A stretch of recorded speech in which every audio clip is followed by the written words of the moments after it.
the American Civil War, the battle most commonly cited by historians as the turning point in the conflict is the Battle of Gettysburg. There, the Union's Army of the Potomac decisively defeated General Robert E. Lee's Army of Northern Virginia, thwarting his efforts to intimidate northern cities and break Union morale. It was also at Gettysburg that President Abraham Lincoln gave his Gettysburg Address, now regarded as one of the greatest speeches ever written in American history. But on the same day that Gettysburg saw its climactic final confrontation, an arguably equally significant battle was being wrapped up in Mississippi, the Siege of Vicksburg. Led by Union General Ulysses S. Grant, this month-long assault marked the end of a long, grueling campaign to seize the fortress city of Vicksburg, Mississippi, defended by Confederate General John C. Pemberton. Capturing this city granted the Union total control of the Mississippi and split the Confederate States of America in two, paving the way for its complete collapse. In this video, we will follow Grant's forces as they engage the rebels along the Mississippi River, in the fields outside Jackson, and the fortifications of Vicksburg itself in order to turn the tide of the Civil War.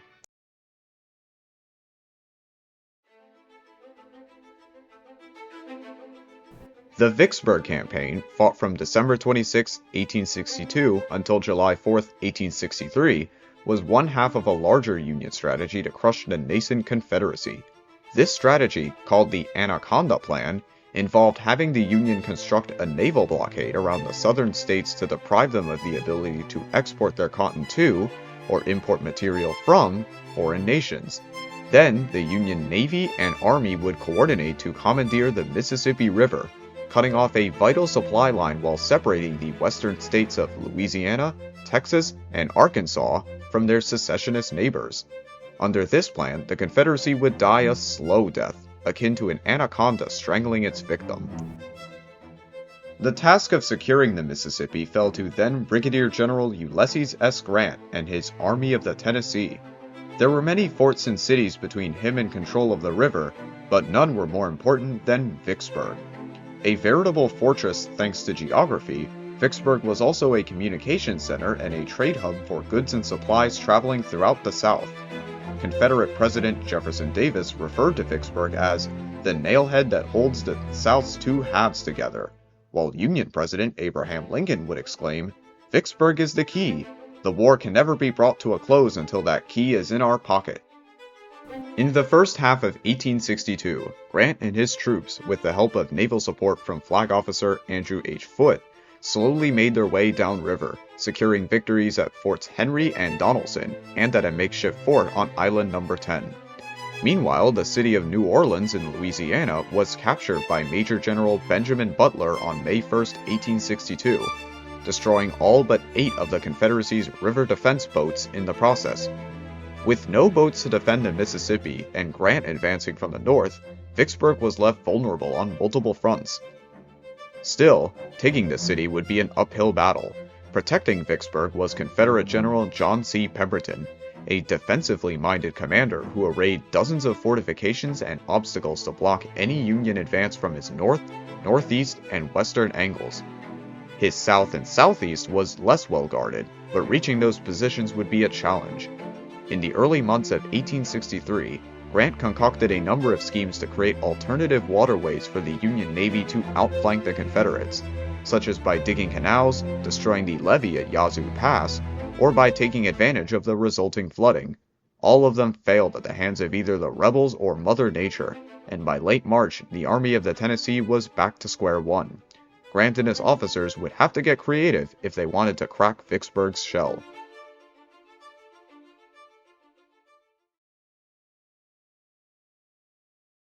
The plan Grant conceived for the taking of Vicksburg was split into multiple steps. The first involved marching his troops through the swamps from Milliken's Bend to New Carthage. Then, a Union gunboat fleet, under the command of Admiral David Porter, would be rushed past Confederate artillery positions on the Mississippi to rendezvous with the Army and use the ships to ferry men across the river. Once on the other side, Grant would attack the Confederate garrison at Grand Gulf before moving on to threaten Vicksburg and General Pemberton's army. In order to maintain mobility and strategic flexibility throughout the operation, Grant proposed cutting himself off from his supply line in Memphis and having his troops live off the land, a relatively novel and untested idea for the time period. Grant's superior, General-in-Chief Henry W. Halleck, was informed of the plan on April 4, 1863, but would neither approve nor disapprove it, in essence letting Grant do as he pleased. The first phase of the operation began on April 16th, when Admiral Porter led a fleet of 7 Union ironclads and 3 transports down the Mississippi River. Porter did his best to move the ships as silently as possible, hoping that they could sneak past the rebel guns under the moonless night. But before long, the fleet was spotted, and bonfires were lit all along the bank, brightening the sky and leaving the ships perfectly silhouetted. The Confederate cannons opened fire, and the gunboats returned it. For the next hour and a half, 525 rounds were lobbed at the Union boats, with 68 landing a hit in an explosive exchange that could be heard from 60 miles away. The cannonade failed to sink any of the ironclads, however, with only 12 casualties and a single army transport lost. By the next day, Grant had established headquarters at New Carthage and was ready to begin the crossing at Grand Gulf. Porter and his gunboats opened a preliminary bombardment on the Gulf on the morning of April 29th, but the vicious response from Confederate artillery caused Grant to think twice about landing troops there. Instead, he decided that the troops would land at the small town of Bruinsburg and capture Port Gibson before moving towards Vicksburg. Just after dawn on April 30th, 1863, 23,000 Union soldiers crossed the Mississippi River unopposed in what would be the largest amphibious operation in American history until World War II. In his memoirs, Grant said of the crossing, "I was now in enemy territory with a vast river and the stronghold of Vicksburg between me and my base of supplies, but I was on dry ground on the same side of the river with the enemy. All the campaigns, labors, hardships, and exposures of December previous to this time that had been made and endured were for the accomplishment of this one object."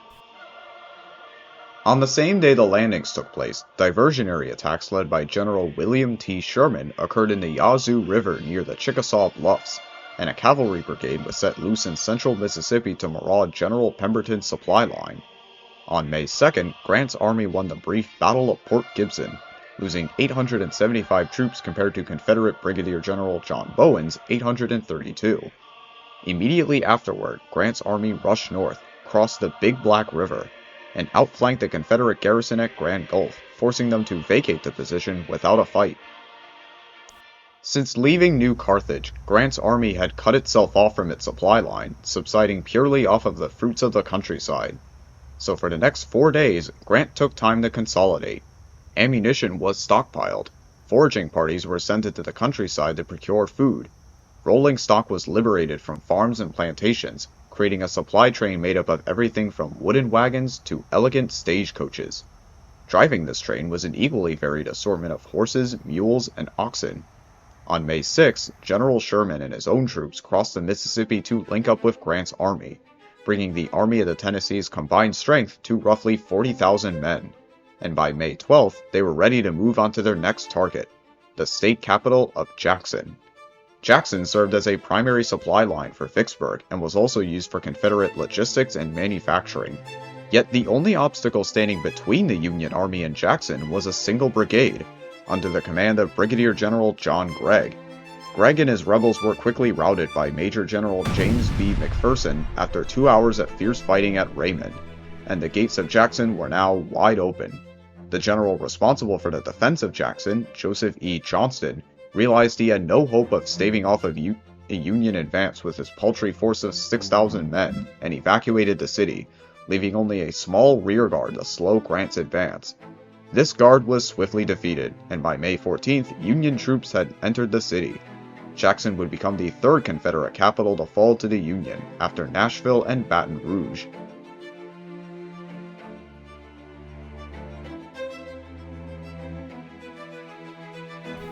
The Army of the Tennessee was not about to rest on their laurels, however.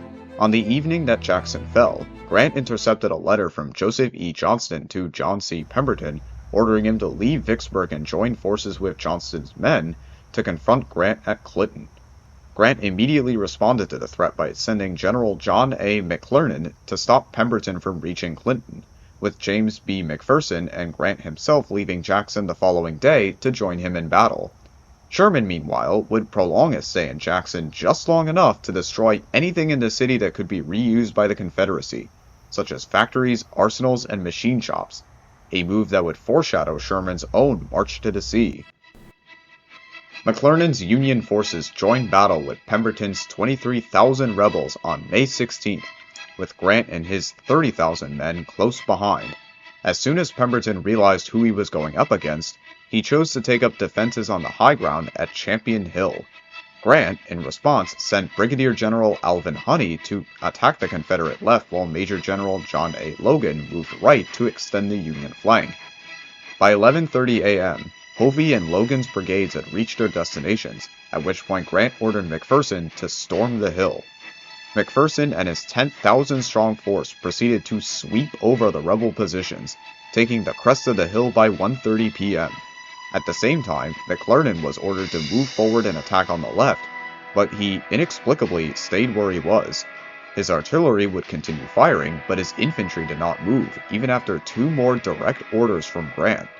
Pemberton saw McClernand's apparent inaction as a chance to turn the tide of the battle, ordering General William W. Loring to reinforce the Confederate left while John S. Bowen counterattacked to retake the crest of the hill. Bowen's men surged forward, reclaiming lost ground and driving the Union troops down the hill toward Grant's right. Fearing disaster, Grant sent a division of General Marcellus Crocker to halt Bowen's momentum, accompanied by a withering Union artillery barrage. This quick thinking drove back the rebel assault, and by 4 p.m. control of Champion Hill returned to the Union. By this point, the fortunes of the battle had permanently shifted in the Union's favor, and not long after, Pemberton and his forces were in full retreat across the Big Black River, all except for Loring's division, which had gotten cut off during the battle and would march north to join Joseph E. Johnston's army. All told, the Battle of Champion Hill resulted in a decisive Union victory, with 2,457 Union casualties and 3,840 Confederate casualties. But Pemberton was not out of the fight just yet, and on the night of May 16th, he fortified another position along the Big Black River Bridge. Grant's army arrived near the bridge the following morning, and he began sizing up the rebel defenses. Deciding that a frontal assault would be too costly, Grant ordered McClernand to move west and keep Pemberton busy while they waited for General Sherman to catch up and flank the Confederates from the north. But McClernand's troops, embarrassed by their inaction the previous day, chose instead to charge the defenses head-on.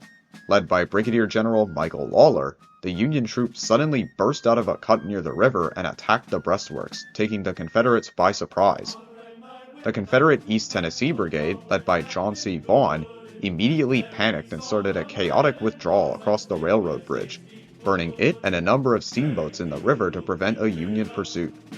Lawler's reckless charge had paid off, killing 1,751 Confederates and capturing 18 artillery pieces at the relatively low cost of 273 Union casualties. The battle also effectively doomed Vicksburg to its fate, with Pemberton and his remaining forces retreating behind the walls of the city. Grant, after spending the day getting the entire Army of the Tennessee across the Big Black River, spread out his forces. By the night of May 18th, Vicksburg was surrounded on all sides by Union generals.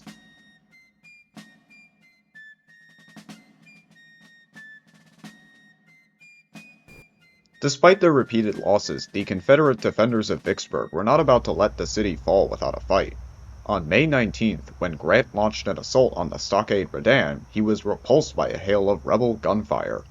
On May 22nd, Grant tried again, this time being accompanied by artillery and the cannons from Admiral Porter's gunboats, but this assault accomplished little and suffered grievous casualties. Grant's hopes for a swift victory were dashed, and so the Army of the Tennessee settled in for a siege of the city. Over the course of several weeks, Union artillery and gunboats would rain cannon fire on Vicksburg almost constantly. Pemberton, for his part, was determined to hold on to the city for as long as he could, hoping that Joseph E. Johnston and his army would eventually come to rescue him. But Johnston never arrived, believing Vicksburg a lost cause. As the siege dragged on, both Pemberton and the citizens of Vicksburg grew increasingly wary and dispirited. Supplies of everything from food to ammunition were dwindling. Newspapers and magazines had to be printed on wallpaper. The Confederate garrison suffered steep casualties and were racked by disease. Makeshift caverns were dug for civilians in a desperate attempt to escape shelling. By late June, Pemberton was beginning to see the writing on the wall. On the morning of July 3rd, with only a day's worth of rations left and his army severely battered, Pemberton requested terms for surrender, and the siege ended. Grant, meeting Pemberton between lines, demanded unconditional surrender, but Pemberton angrily refused. Later that day, Grant changed his mind, agreeing to parole rather than imprison the Confederate troops. By 10 a.m. on July 4th, 1863, the Stars and Stripes was flying over Vicksburg. The capture of Vicksburg by Ulysses S. Grant was a significant victory for the Union, not just in terms of strategy, but also morale. The Union had secured complete control of the Mississippi River, severed vital supply lines, and drove a wedge between the Confederate States, cutting off Texas, Arkansas, and much of Louisiana from the rest of the rebellion. It was the final piece to the Anaconda Plan, which could now maximize its efforts to isolate the Confederacy and break its will to fight. Combined with the simultaneous Union victory at Gettysburg, Pennsylvania, the battles turned the tide of the Civil War and gave President Abraham Lincoln a critical boost to his popularity at a time when he desperately needed it. But the Vicksburg campaign was particularly significant in that it demonstrated some of Grant's best attributes as a commander: his strategic flexibility, adaptability, and inventiveness. It also served as a useful testing ground for new tactics that would be repeated in later campaigns, such as Sherman's March to the Sea. Grant, for his invaluable service, was promoted after the battle to Major General in the regular army, then the military's highest rank. But while Grant and Lincoln took the time to celebrate the victory, they both knew the Civil War was far from over.